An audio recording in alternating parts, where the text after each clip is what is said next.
तो रेखिक अवकल समीकरण या लीनियर डिफरेंशियल इक्वेशन ऐसी इक्वेशंस हैं जिनमें डिपेंडेंट वेरिएबल और इसके डेरिवेटिव्स केवल फर्स्ट डिग्री में ही आते हैं और आपस में मल्टीपल नहीं होते हैं। nth ऑर्डर का जो लीनियर डिफरेंशियल इक्वेशन है वो इस टाइप का होता है d n y over D x n plus p one D N minus one y over D x n minus one plus p two D N minus two y over D x की power n minus two and so on p n y equal to Q x. जहाँ ये p one है, p two है, p n है और Q x है, या तो क्या होंगे एक्स के फंक्शंस होंगे और या कॉन्स्टेंट्स होंगे।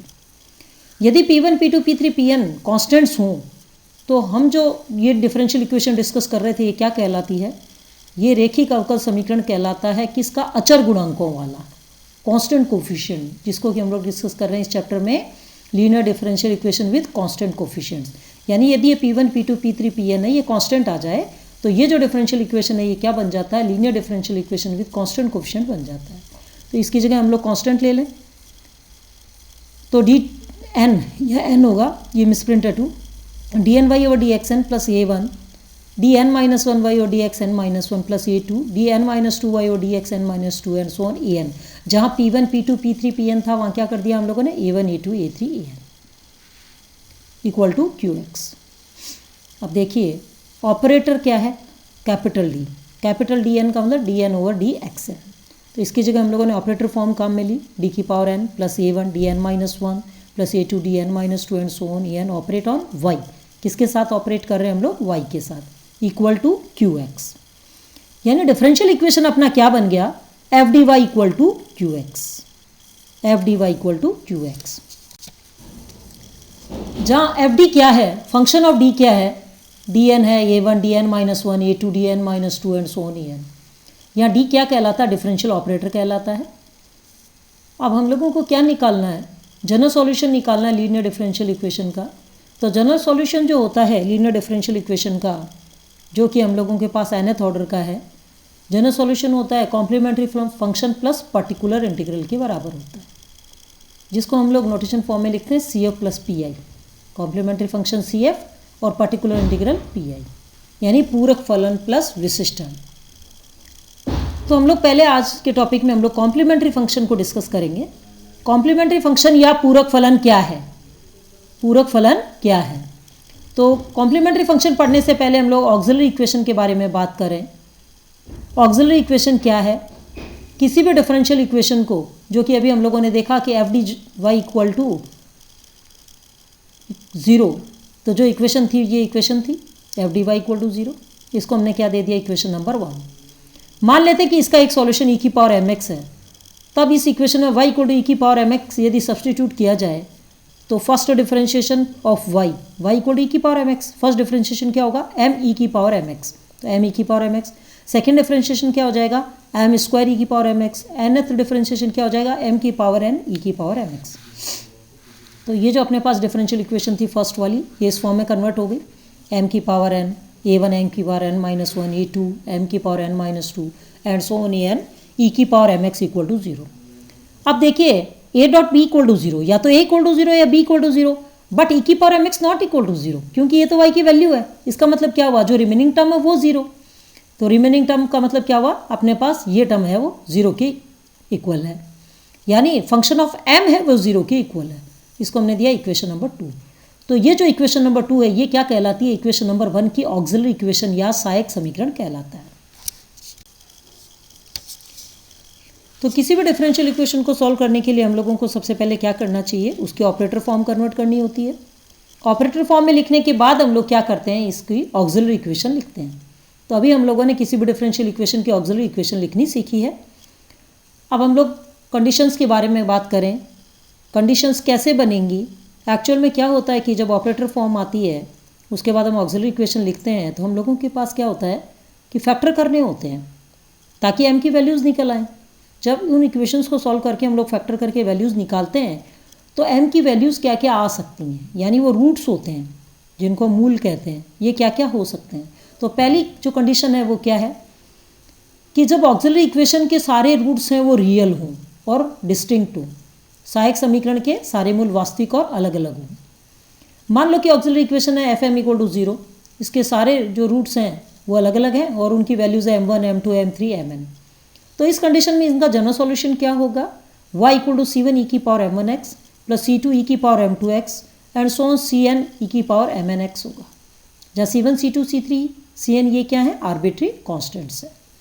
फिर हम कंडीशन सेकंड के बारे में बात करें कि जब ऑक्सिलरी इक्वेशन के जो रूट्स हैं वो रियल तो हैं बट डिस्टिंक्ट नहीं है, रिपीटेड है, रिपीट हो रहे हैं। मान लेते हैं कि ऑक्सिलरी इक्वेशन है fm इक्वल टू 0, इसके दो रूट इक्वल हैं m1 m2 बराबर मान लेते हैं m है, तो जनरल सॉल्यूशन क्या होगा, इसी को देखें m1 और m2 इनकी वैल्यू हमारे पास m है, तो y इक्वल टू इसकी जगह हम इन दोनों की जगह क्या पुट करेंगे, c1 प्लस c2x e की पावर mx, बाकी नेक्स्ट टर्म वही रहेगी c3 e की power m3x and so on cn e की पावर mnx।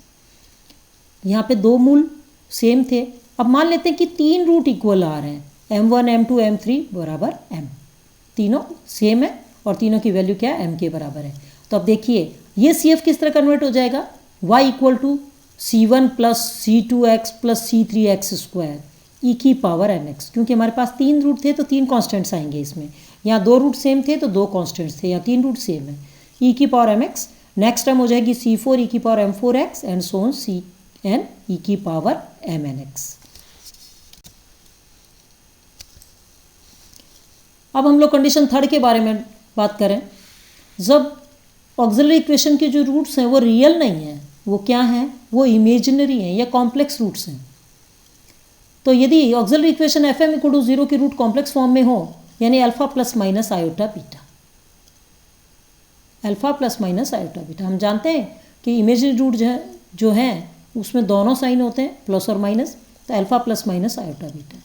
तो इसका जनरल सॉल्यूशन क्या होता है, y इक्वल टू ई की power alpha X c1 cos of beta X plus c2 sine of beta X, या इसके सेकंड फॉर्म क्या होती है, c1 ई की power alpha x cos of beta X plus c2, इसको इस फॉर्म में भी लिखा जा सकता है, इस फॉर्म में भी लिखा जा सकता है। ये जो अपने पास कॉम्प्लीमेंट्री फंक्शन निकालने के लिए जो अलग अलग कंडीशंस में रूट्स के साथ हम लोग देख रहे हैं कि जनरल सॉल्यूशन कैसे निकालना, इन टर्म्स को हम लोगों को लर्न करना होता है, याद करना होता है, ताकि हम लोग डायरेक्ट रूट से आंसर लिख पाएँ। यदि रिपीटेड कॉम्प्लेक्स रूट हो जाए तो इसी में हम लोग क्या करेंगे, यहाँ c1 की जगह क्या करेंगे, c1 plus c2x cos of beta X, यहाँ हो जाएगा c3 plus c4x sine of beta X. तो रिपीटेड रूट्स में हम लोगों को यहाँ कांस्टेंट में चेंज करना होगा c1 प्लस c2x और यहाँ हो जाएगा c3 प्लस c4x। तो ये तो रूट्स की वैरायटी थी कि जब रूट्स रियल हैं और डिस्टिंक्ट है तब क्या होगा, जब रूट्स रियल हैं बट रिपीटेड हैं तब CF क्या होगा, जब रूट्स जो हैं वो इमेजरी है तब क्या होगा, जब रूट्स जो इमेजरी के साथ साथ रिपीट भी हो रहे हैं तब क्या होगा। हमारे पास चार अलग अलग केस हो गए। थर्ड वाले केस में हम लोगों ने इनको क्या कर दिया, कंबाइंड कर दिया, दोनों को इकट्ठा दिखा दिया। अब हम लोग एग्जाम्पल लेते हैं। एग्जाम्पल नंबर 1, अपने को ये डिफरेंशियल इक्वेशन दी गई है जिसमें दूसरी साइड 0 है। जब दूसरी साइड 0 होता है तो इसका मतलब केवल CF निकलेगा, केवल कॉम्प्लीमेंट्री फंक्शन निकलेगा।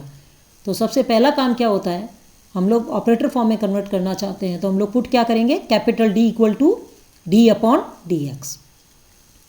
तो फर्स्ट टर्म हो गई d cube minus 3d square plus का 4 operate on y equal to 0। अब इसकी ऑक्सिलरी इक्वेशन लिखें, ऑक्सिलरी इक्वेशन लिखें तो d की जगह m हो जाता है m cube minus 3m square plus का 4 इक्वल टू 0। अब जो अपने पास ये इक्वेशन आई इसके हम फैक्टर करेंगे, फैक्टर किए तो हमारे पास बना m plus 1 m square minus 4m plus का 4 इक्वल टू 0। फैक्टर करना आप सब लोग स्कूल लेवल पे सीख के आए हैं फैक्टराइजेशन, तो फैक्टर करेंगे हम लोग।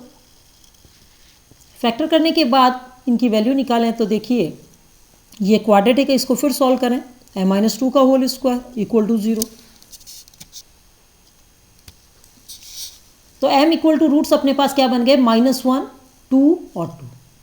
अब देखिए -1 पहला रूट है, सेकेंड रूट 2 है, थर्ड रूट भी 2 है। इसका मतलब रूट्स आर रियल हैं, तो तीनों रियल बट रिपीटेड। देखो 2 और 2 दो बार आ गया, इसका मतलब ये रिपीट हो रहा है। तो जनरल सॉल्यूशन क्या होगा, y equal to c1 e की पावर -1x, तो e की पावर -x। ये दोनों रूट्स रिपीट हो रहे हैं तो c2 प्लस c3x e की पावर 2x, e की पावर 2x। या इसको हम क्या लिख सकते हैं, c1 प्लस c2x e की पावर, जो रिपीट हो रहा है इसको हम पहले भी लिख सकते हैं c1 प्लस c2x e की पावर 2x, और जो -1 वाला इसको बाद में ले लें c3 e की पावर -x। ये क्या हो गया, जनरल सॉल्यूशन आया।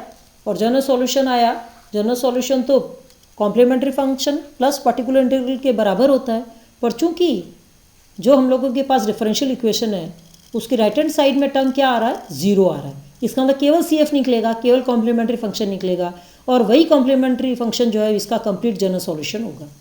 तो ये अपने पास क्या आ गया, सी एफ आ गया। नेक्स्ट एग्जाम्पल नंबर 2, इसमें ऑपरेटर फॉर्म डायरेक्ट दिए डी की power 4 8 D square plus 16 operate on Y equal to 0। इसको हम लोग सॉल्व करें तो डी स्क्वायर प्लस 4 का whole square operate on Y equal to 0, तो ऑक्सिलरी इक्वेशन क्या बनेगा, एम स्क्वायर प्लस 4 का होल स्क्वायर इक्वल टू 0, यानी M square plus 4 equal to 0 और M square plus 4 equal to 0, यानी एम स्क्वायर इक्वल टू -4 और -4। तो एम की वैल्यू क्या होगी, +-2 आयोटा और +-2 आयोटा।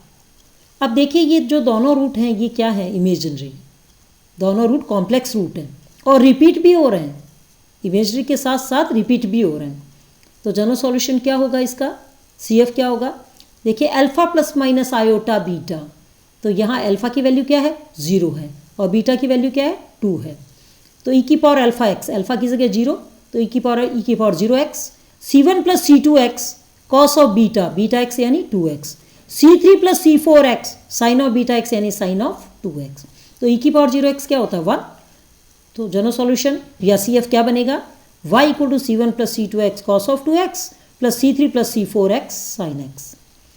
तो स्टूडेंट्स आज हम लोगों ने डिफरेंशियल इक्वेशन का सी एफ निकालना या कॉम्प्लीमेंट्री फंक्शन निकालना सीखा। आगे के लेक्चर्स में हम लोग इसी को कंटिन्यू करते हुए पर्टिकुलर इंटीग्रल निकालना सीखेंगे।